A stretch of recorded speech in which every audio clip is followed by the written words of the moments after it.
Officer, may I ask the reason? A starving thief like you still has the nerve to ask for a reason? Sir, I object to this. Step out!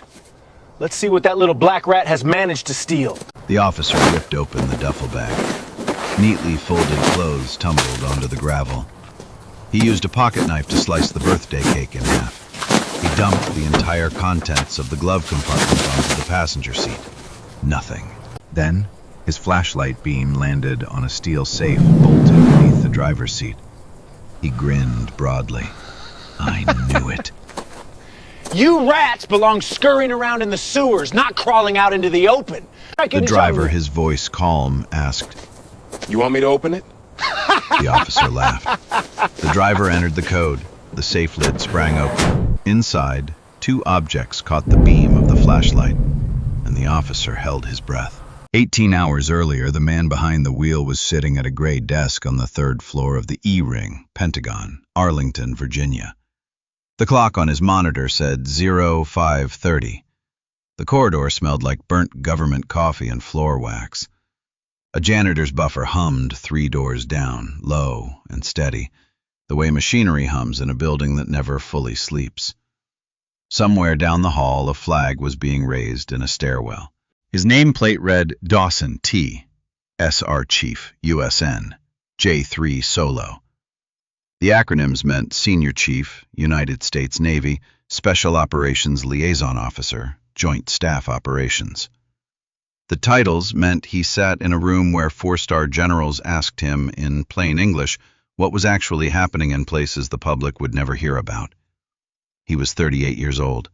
He had 18 combat deployments behind him. On his desk, a coffee mug that read, The only easy day was yesterday. A coin from CENTCOM, dull from being rubbed. A framed photo of a thin black woman in choir robes smiling at the camera with both hands raised. His mother, Loretta Dawson, 65 years old next Saturday. He closed his classified laptop. He locked it in the safe behind his desk. He pulled on a navy windbreaker over his service khakis and walked out into the cool blue dark of the Pentagon parking lot. His section chief, Colonel Briggs, had approved 4 days of family leave the week before. Tell your mama happy birthday from the J3, the colonel had said, and bring thee back some peach cobbler if she's making it. Terrence smiled, just a small one, and pointed the truck south. The drive was 9 hours.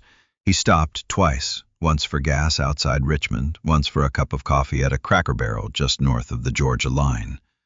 He drove with the windows cracked, the September air cool and thick with cut hay. He listened to a sermon podcast for 2 hours, then Marvin Gaye for 1, then silence. He thought about his father, who had died of a heart attack 4 winters ago on the front porch of the small clapboard house Terrence was driving toward. His father had been a Marine in Vietnam. His father had taught him 3 things: how to fold a flag, how to keep his hands where police could see them, and how to take a long breath before answering a man who was trying to ruin his day. He reached Magnolia County, Georgia, just before noon. The town was 6,200 people, 1 Waffle House, 1 VFW post, a square with a courthouse on the north side, and a Confederate plaque bolted to the lawn out front. 2 elderly white women sat on a bench across from the plaque. He nodded at them as he passed. They did not nod back. One of them, he noticed, tightened her grip on her purse. Greater Zion AME stood 3 blocks east of the square, its white paint flaking, its bell tower listing slightly south. He parked. He walked up the steps. His mother was already coming down them, choir robes still on, both hands out. Boy, you let your mama wait. Mama, I'm 20 minutes early. 20 minutes is waiting. She held him for a long time. She smelled like Jergens lotion and Sunday hymnals. He closed his eyes. For about 4 seconds, he was not a senior chief. He was just her boy. The birthday dinner went late. Aunts, cousins, 3 deacons, a 7-layer cake on the kitchen counter. His niece, Jasmine, 16 and sharp as a knife, cornered him by the porch and said, Uncle Terry, I want Annapolis. I'm not asking, I'm telling. He told her he'd call a recruiter Monday morning. She hugged him so hard he laughed out loud. At 9:40 p.m., his secure phone buzzed once on the kitchen counter, a signal message from a number that did not exist on any directory. Asset Blue Finch, window 0700 EST, skiff required. He read it twice. He looked at his mother. He kissed her forehead. "Mama, I gotta go." "Now? Tonight?" "Now. Tonight. I'm sorry, Mama." She pressed a Tupperware of peach cobbler into his hands and waved him off the porch. He loaded the truck. Duffel of khakis, the wrapped sapphire earrings he hadn't given her yet, the leftover birthday cake, and the steel safe under the driver's seat, locked. He pointed the truck north on Highway 19. Mile marker 83 was 41 minutes away. Highway 19 ran flat and black between two endless walls of peach orchard. Mile marker 83 sat in the shadow of an old Coca-Cola billboard, paint peeling from the bottle's red side. Officer Brad Anderson had parked his cruiser there for 9 years. He liked the spot. The billboard ate his headlights. Drivers never saw him until it was too late. He sat behind the wheel, sunflower seed shells in a paper cup on the dash, his radio low on AM sports. The Falcons had lost. He was already in a bad mood. The air inside the cruiser smelled like stale coffee and old vinyl. At 10:09 p.m., a pair of headlights crested the rise. A black Ford F-150, brand new, lifted suspension, polished chrome. The light bar of his cruiser caught it for half a second as it passed. Anderson sat up. He typed the plate into his terminal, Virginia, government style but registered to a private name. He waited for the system to chirp. Clean. No warrants, no flags. He typed it again, slower, like the machine had lied to him. Then he saw something the system did not show him. The driver, illuminated for a single frame by the cruiser's auxiliary light. Black, late 30s, composed. That was enough. Anderson hit the lights. He pulled onto the road. He clocked the truck at 56 in a 55. Within 30 seconds, the F-150 had eased, calm, signal on, no jerk, onto the gravel shoulder. Inside the truck, the driver placed both hands on the wheel at 10 and 2.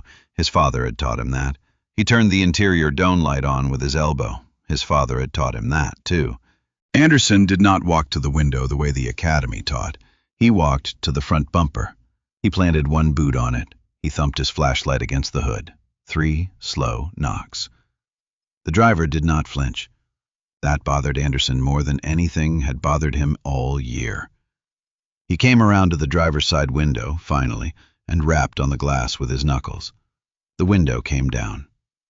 The truck smelled like leather, peach cobbler, and birthday cake. License, registration, insurance, and don't make me wait, boy. The driver, voice even. "Yes, officer. My right hand is going to my glove box, then to my wallet. I am telling you in advance." Anderson laughed.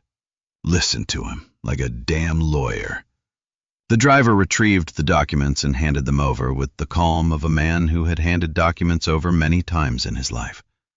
Pennsylvania issued license, Virginia registration, State Farm insurance, all current, all clean. Anderson did not turn to walk back to his cruiser to run them. He folded them in half, slow and showy, and tucked them into the back pocket of his uniform pants like a tip he had decided to keep. "Sir," the driver said, "those documents are now in your custody. May I have a citation number or a reason for the stop on the record?" "You can have whatever I decide to give you. You were doing 56 in a 55. That's speeding in Magnolia County. That's a stop. That's a search, if I feel like it." "Sir, that is 1 mile over the limit. The radar tolerance is ±3. I would respectfully ask..." "You'd respectfully ask shit. Step out." The driver did not move. He kept his hands at 10 and 2. He said very quietly, "Officer, am I being detained?" "You are now. Out of the vehicle." A second set of headlights crested the rise. Slower, more careful. Magnolia County Sheriff's Unit 12 pulled in behind Anderson's cruiser. The driver's door opened. Out stepped Deputy Carla Brown, 23 years old, 6 months on the job, body cam clipped center chest, light blinking red. Brown was white, blonde, small-framed. She had grown up 4 counties south. Her uncle was a state trooper. Her father had wanted her to be a kindergarten teacher. She had wanted to be the deputy who showed up on the worst day of a stranger's life and made it 1 degree less terrible. In 6 months on the job, she had not yet managed it. She walked toward Anderson's cruiser. She saw the F-150. She saw the driver, hands on the wheel, dome light on, doing every single thing the law asked a black man to do at a traffic stop, and she felt her stomach close. Because 6 weeks earlier, on this same stretch at mile marker 81, she had stood right here. The driver that night had been a 61-year-old AME pastor from 2 towns over, Reverend Eli Johnson. Anderson had searched his Camry for 45 minutes. He had emptied the man's hymno binder onto the road, pages fluttering across both lanes. He had let the canine alert on a wheel tap she had heard with her own ears. The Reverend had cried, quietly, with his forehead on the warm hood of his own car. She had stood beside the cruiser and said nothing. She had gone home that night. She had watched her own body cam footage alone in her kitchen with the lights off. She had not slept for 3 nights. Every shift since then she had charged the body cam to 100%. She had carried a spare battery in her belt pouch. She had told herself a smarter version of her would speak up next time. She walked toward Anderson's back bumper. Tonight was next time. Anderson did not greet her. He gestured at the truck like a hunter gesturing at a deer. Brown, watch and learn. You want to know how I know? Look at him. Brand new $60,000 truck, dark tint. DC address on the registration, driving south to north at 10 at night. That's the Trinity rookie. My TO, Sergeant Halloway, 22 years on this stretch. He taught me. You spot the Trinity, you find your cause. Hasn't failed yet. Brown said nothing. The red light on her body cam blinked once per second. Anderson turned back to the truck. He shone his flashlight through the back window. He sniffed the air, theatrical.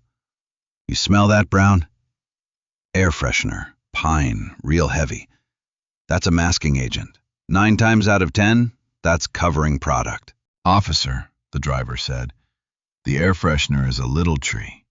It was a gift from my mother. There is no masking agent in this vehicle. There are no narcotics. There are no firearms outside of the lawfully secured one I am about to disclose to you. I didn't ask you. Anderson kept circling. He shone the flashlight on the driver's eyes through the windshield. Look at those pupils, Brown. Pinned. He's on something. I can see it from here. The driver's pupils were a normal size. Brown could see that too. She kept her mouth shut. Her hand drifted to the body cam on her chest. She tapped it once, a small, deliberate tap, and the indicator brightened. She was making sure. Anderson rapped his knuckles on the truck's window again. Out! Now! Or I drag you out! The driver stepped out without hurry. He kept his hands in plain view. He walked to the rear bumper. He sat on it, the way a man at the end of his patience sits down in his own kitchen. Anderson radioed for the canine unit for officer safety. The canine, a 6-year-old Belgian Malinois named Diesel, arrived in 9 minutes with a handler who had been Anderson's high school football teammate. The handler did not look Brown in the eye. He walked Diesel around the truck once. Once. The dog did not alert. Diesel's breath fogged the chrome of the rear bumper. Cicadas screamed in the orchard behind them. Anderson stepped close to the front passenger wheel well. He tapped it twice with the side of his boot. 2 soft, deliberate thumps that anyone listening on body cam audio would catch. Diesel sat. Diesel barked once. Anderson clapped his hands. Well, well, well. Alert. Probable cause. Brown, log it. Brown did not log it. Brown said into her shoulder mic, very quietly, Dispatch, Unit 12, Canine alert at mile marker 83. Be advised, audio on my body cam captured a wheel tap immediately prior. Anderson's head snapped around. What did you just say? I said what happened, Brad. You little... Officer Anderson, the driver said from the bumper, I do not consent to a search of my vehicle. I am asserting that right respectfully and on the record. I am informing you that the search you are about to conduct is being performed in violation of the Fourth Amendment of the United States Constitution. Anderson turned. He grinned. The kind of grin a man uses to cover the fact that he just heard something he did not understand. Buddy, you've been watching too much TV. He popped the driver's door open. Section 4. Rising Tension. 1,544 over 1,575. Kong, plus or minus 5%. 1,496 to 1,654. Anderson hauled himself into the cab like a hunter into a blind. The glove box hung open. He yanked it the rest of the way off its hinges, plastic cracking under his hand. Vehicle registration, insurance card, a small Bible, leather-bound, edges worn soft. A black and white photograph of a Marine in Vietnam dressed blues. Terrence's father, 21 years old. The only photo Terrence carried of him. Anderson dropped it onto the asphalt face down. His boot came down on the corner. He did not lift his boot. He dragged the duffel out of the back seat. The zipper caught. He sawed through it with his pocket knife. Folded service khakis, pressed that morning at a quarters in Arlington, spilled onto the gravel like dry leaves. He kicked them aside with the toe of his boot. One sleeve unfurled into a puddle of motor oil at the road's edge. He found the birthday cake next, in its white bakery box on the passenger seat. He flipped the lid open. The smell of buttercream and vanilla rose into the cab. He sank the blade of his pocket knife into the frosting and dragged it through, end to end. Sometimes they hide product in cakes. Real cute, right? White frosting clung to the blade. He wiped it across the leather of the passenger seat in one long, slow streak. Then he saw the small jewelry box wrapped in pale floral tissue. He tore the tissue open with both hands. He shook the box hard against his ear. 3 sharp rattles. The sapphire earrings clattered like small teeth inside the box. He did not rewrap it. He threw it into the footwell. Terrence sat on the rear bumper. He did not move. He did not speak. He counted his breaths. He had counted his breaths through 7.62 fire in the Korengal Valley. He had counted them through a 4-hour wait under a burning Humvee outside Sadr City. He could count them through this. Anderson, half inside the cab, turned to lecture Brown like a man teaching a class.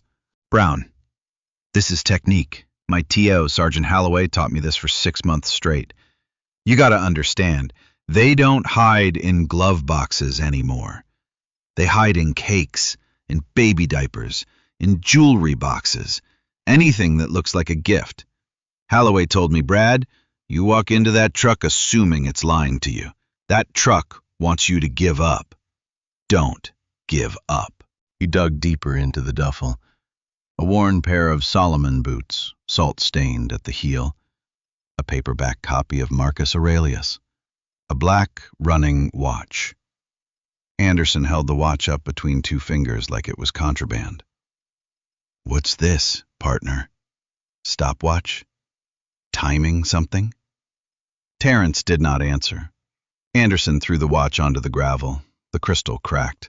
Holloway told me on the day I graduated FTO. He said, Brad, 22 years on this stretch, I have never been wrong about a dirty one. Your eyes will know. Your eyes will know. And tonight, Brown, my eyes know. Brown said nothing. She looked at the cracked watch on the gravel. The body cam on her chest blinked red. Every word he said, it swallowed. She did not speak. But she did not walk away either. Anderson pulled Terrence off the bumper by the elbow. He pressed his chest against the warm metal of the truck. Terrence kept his balance. He did not resist. The pat-down was rougher than the first one. Anderson's hand traveled along Terrence's belt. His waist lingered too long on his thigh. "You got needle marks anywhere, partner? Want to tell me before I find 'em?" "I have no needle marks, officer. I have a scar on my left calf from shrapnel I took in Mosul in 2016. That is the only mark on my body." "Right. And I'm the President of the United States." Anderson turned back to the cab. This time he ripped the floor mat out from under the driver's seat. The flashlight beam dropped and caught it. A flat steel safe bolted to the floor through 4 anchor points. Matte black, combination dial in the center. He said it almost to himself. "Well, hello, baby." He straightened up. He turned to Terrence. "What's in the box, partner?" "That is a federally registered Department of Defense lockbox. Inside is a lawfully secured firearm and official government identification. I am informing you of its contents in advance, voluntarily, for officer safety. I am asking that you cease this search and contact your supervisor." "Open it." "Officer, I am asking you to open it!" Terrence slid out from under Anderson's grip. He walked to the driver's door. He knelt beside the seat. He turned his back so that Brown's body cam would see his face, his hands, every motion he made. He spun the dial. 1 number, 2, 3, 4, 5, 6. The lid lifted with a soft hiss of escaping air, cool against the warm cab. Anderson leaned in. He looked into the safe the way a man looks into a vein of gold he has been digging toward for 9 years. He was smiling again. On top, a leather credential wallet, gold embossed at the corners, held shut by a small magnetic clasp. Anderson lifted it out. He opened it. Inside, under the white-yellow cone of his flashlight, sat a laminated identification card. The photograph was Terrence, looking straight into the camera, in service khakis. The card read in raised lettering, U.S. Department of Defense, Dawson, Terrence J. E8, SAR Chief, USN. Assignment, Pentagon, J3 Solo. A small gold star in the upper right corner, the marker of cleared compartmented access. Anderson's smile did not fade. It died. Not slowly. It died the way a light dies when somebody cuts the wire behind the wall. He set the wallet down on the floor mat. He reached in again. His hand was no longer steady. The second object? A small, black velvet box, about the size of a wedding ring case. He opened it. Inside, against a bed of black velvet, a gold device caught the flashlight beam and threw the light back. 2 eagle wings spread wide. A naval anchor. A flintlock musket. A cocked trigger. A trident. A Navy SEAL trident. Beneath it, folded once, lay a navy blue ribbon. At its center, mounted on a small bronze backing, sat a single silver star. Anderson did not breathe. The cicadas in the orchard, which had been screaming for the better part of an hour, stopped, all at once, the way they do when something larger has entered the field. A pickup truck passed on the southbound lane. Its headlights swept across the scene. It did not slow. It did not see. On this stretch of road, at this exact second, there were 2 men. One was not breathing. The other was counting his breaths. Anderson tried to recover. He pulled his voice back into shape, 1 word at a time. A bead of sweat slid down his temple and disappeared under his collar. This stuff. Anybody can buy this online, eBay, surplus stores. I've seen knockoffs. I've seen guys, cosplay guys, military fakers, they get this stuff in the mail. He turned the credential wallet under the flashlight. He was looking for a hologram seam, a missing watermark, anything. The hologram on the DoD card shifted from a star to a small American flag and back to a star, exactly as the genuine article did. Brown, from beside the cruiser, voice low and clear. Brad, the cam is hot. Shut up, Brown.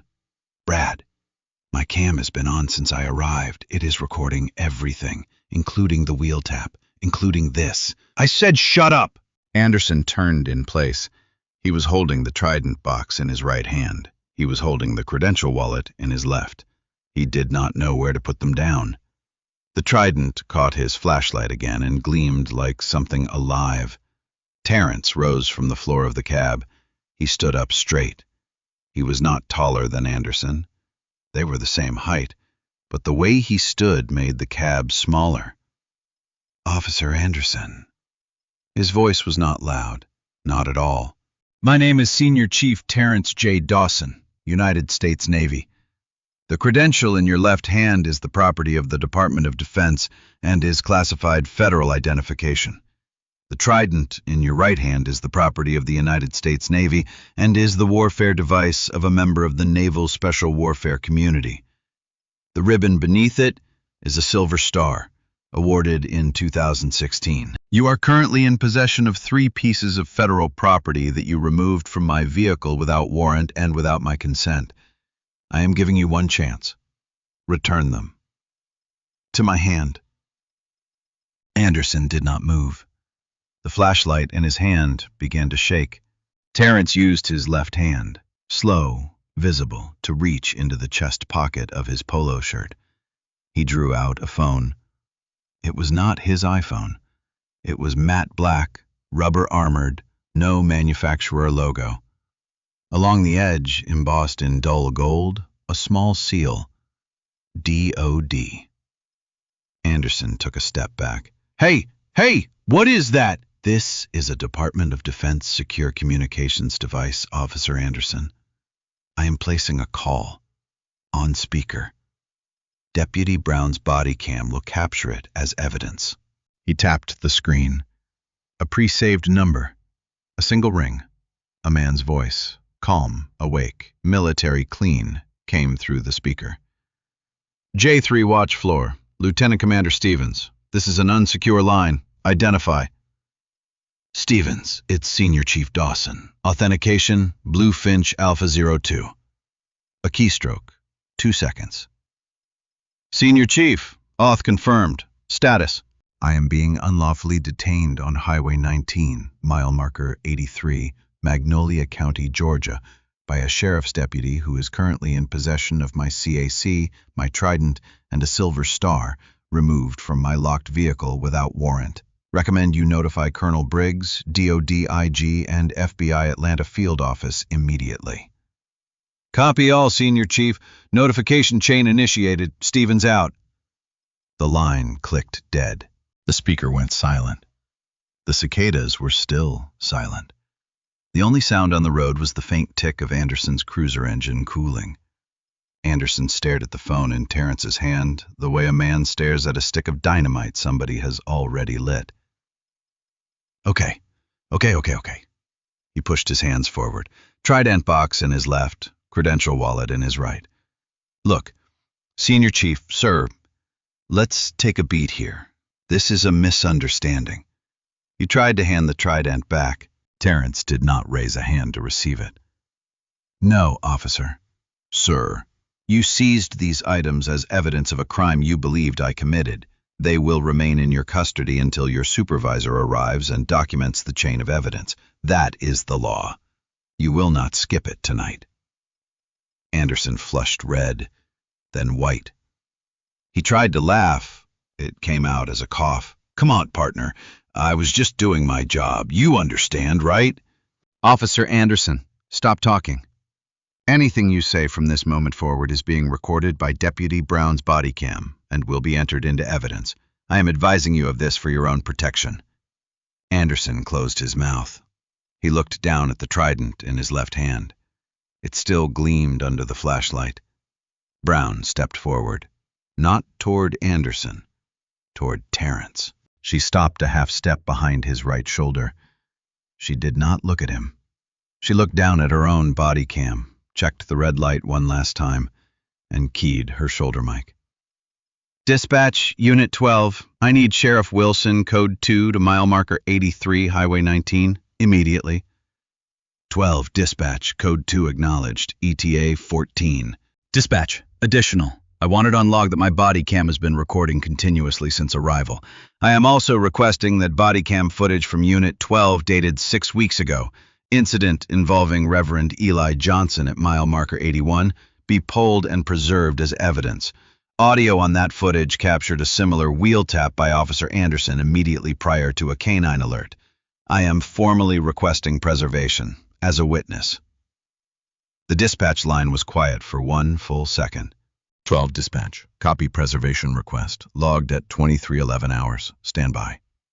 Anderson lunged toward her, not violently, desperately. Brown, no. What the hell are you doing? We're partners on this. You and me. She did not step back. She looked straight at him. I should have said it that night, Brad. I am saying it tonight. You stupid little... I am not stupid. I was scared. There is a difference. And tonight I am done being scared. Anderson stood there, the trident still in his hand. His eyes flicked from Brown to Terrence to the DOD phone and back to Brown. There was no direction he could look in that did not contain his ending. Sheriff Glenn Wilson arrived in 13 minutes, not 14. His cruiser braked hard on the gravel. He did not jump out. He sat behind the wheel for a long 20 seconds, both hands on top of it, looking through his windshield at the scene.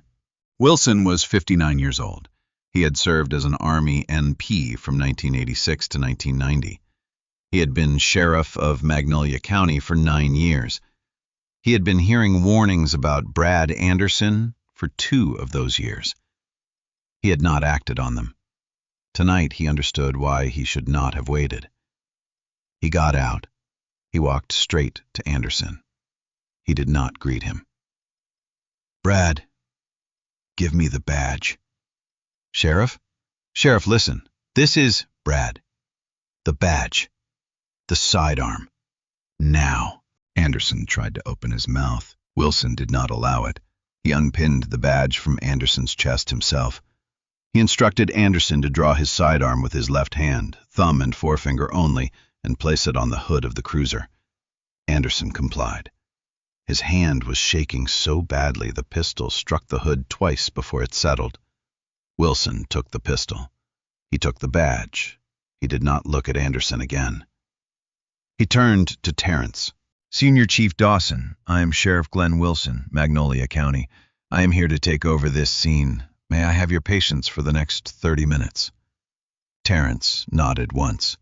Wilson walked Anderson to the back of his own cruiser. He did not cuff him. He did not have to.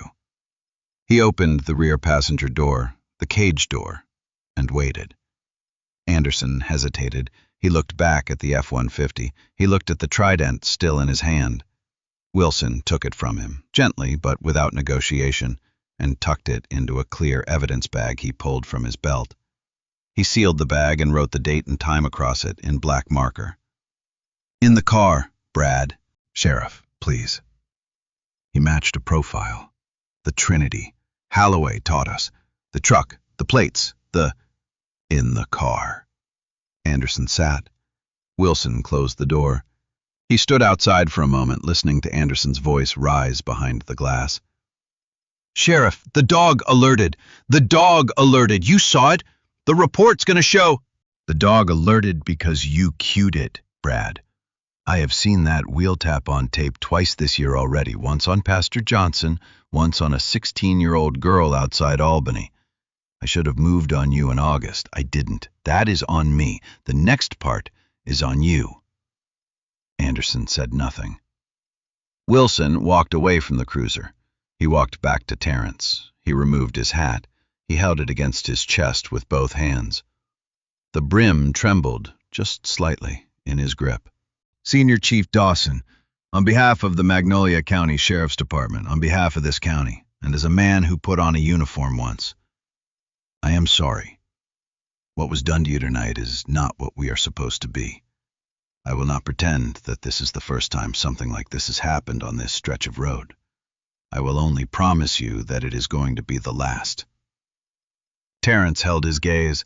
He was not unkind, but he was not soft either. "Sheriff, with respect, your apology matters less than what happens after I drive away tonight. I will judge this department by what I read in the news in 90 days, not by what you say to me here."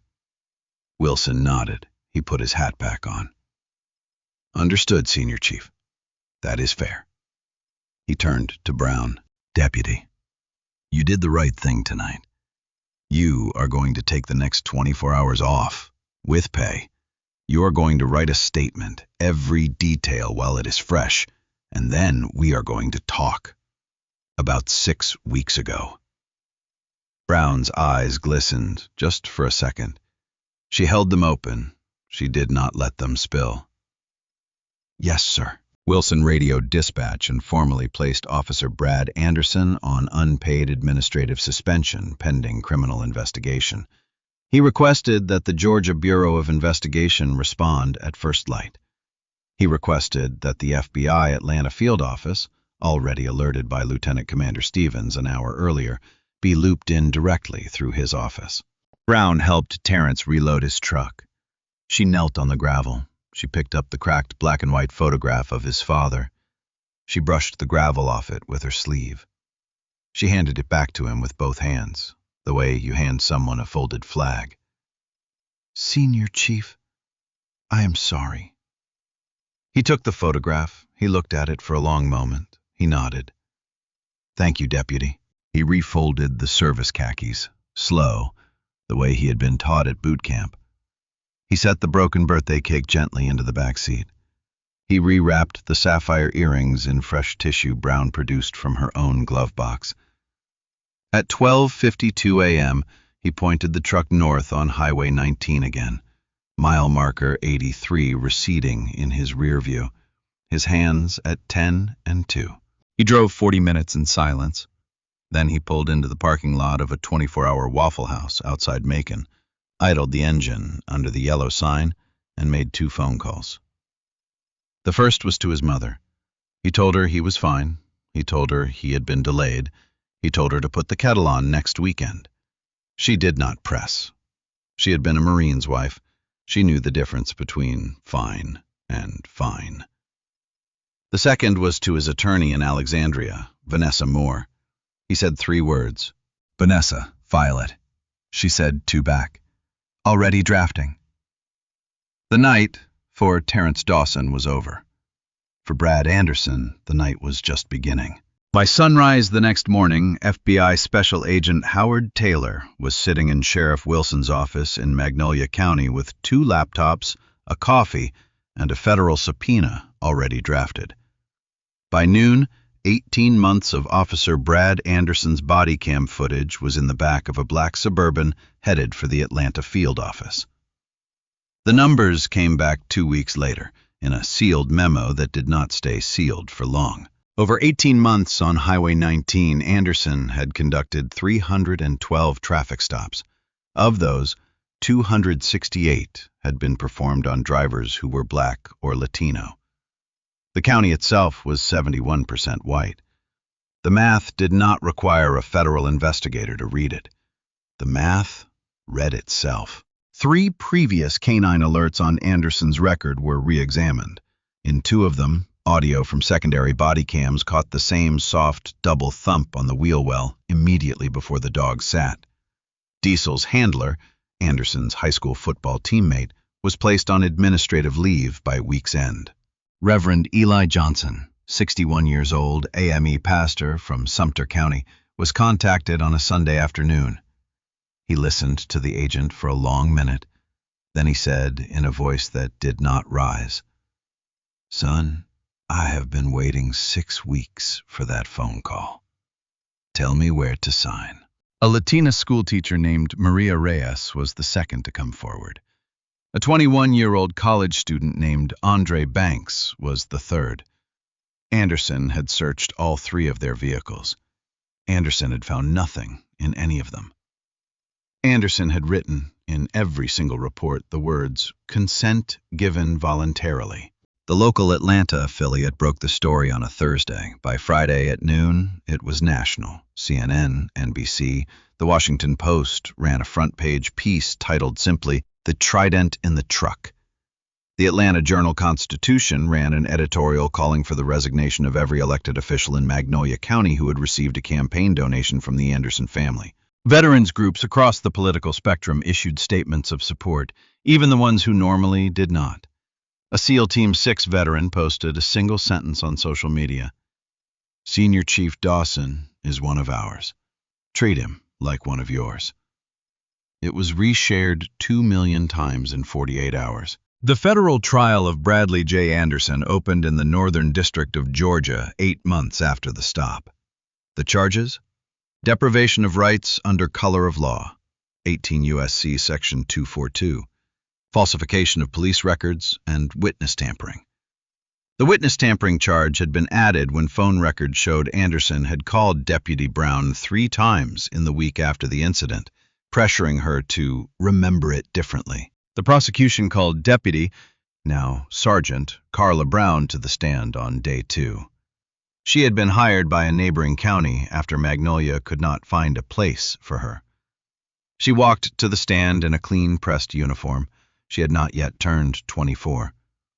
The prosecutor asked her why she had not spoken up the night of Reverend Johnson's stop, 6 weeks before mile marker 83. Brown sat in silence for 15 seconds. The courtroom did not breathe. Somewhere, a chair creaked. "Because I was scared of him," she finally said. "And because I told myself a smarter version of me would speak up next time. I am not proud of who I was for 6 weeks. I am trying to be someone Reverend Johnson can one day forgive." Reverend Johnson sat in the second row. He nodded once, slowly, the way a man nods at a hymn he has known all his life. The prosecution called Senior Chief Terrence Dawson on day 3. He wore dress uniform. The silver star sat on his chest. The trident sat above it. He raised his right hand and swore the oath without taking his eyes off the jury. The prosecutor asked him why he had stayed so calm that night. "Ma'am, I have been in firefights where breathing was the only thing keeping me alive. Mile marker 83 was no different, except that night I was not fighting for my country. I was fighting to be allowed to be a citizen of it." The defense called Bradley Anderson on day 4. He took the stand in a suit 1 size too large. He still tried, in his own halting way, to invoke Sergeant Holloway. He still said the words, "the Trinity." He still said his eyes had known. He still tried twice the phrase, "Anybody can buy this stuff online." The jury heard him say it. The jury watched the body cam footage on a screen the size of a small wall. The jury watched Anderson's smile die when he opened the safe. The prosecution played that moment twice. The second time, the foreman closed his eyes. The jury deliberated for 5 hours. They returned guilty on all 3 counts. Sentencing came down 60 days later. 84 months in federal prison. 3 years of supervised release. Permanent decertification as a peace officer in the state of Georgia. Lifetime federal firearms prohibition. A separate civil settlement against Magnolia County, the dollar figure of which Terrence Dawson never publicly named. Because on the same afternoon the check cleared, he signed it over to a scholarship at Greater Zion AME and to the Navy SEAL Foundation in equal shares. The county was ordered to implement reforms with teeth.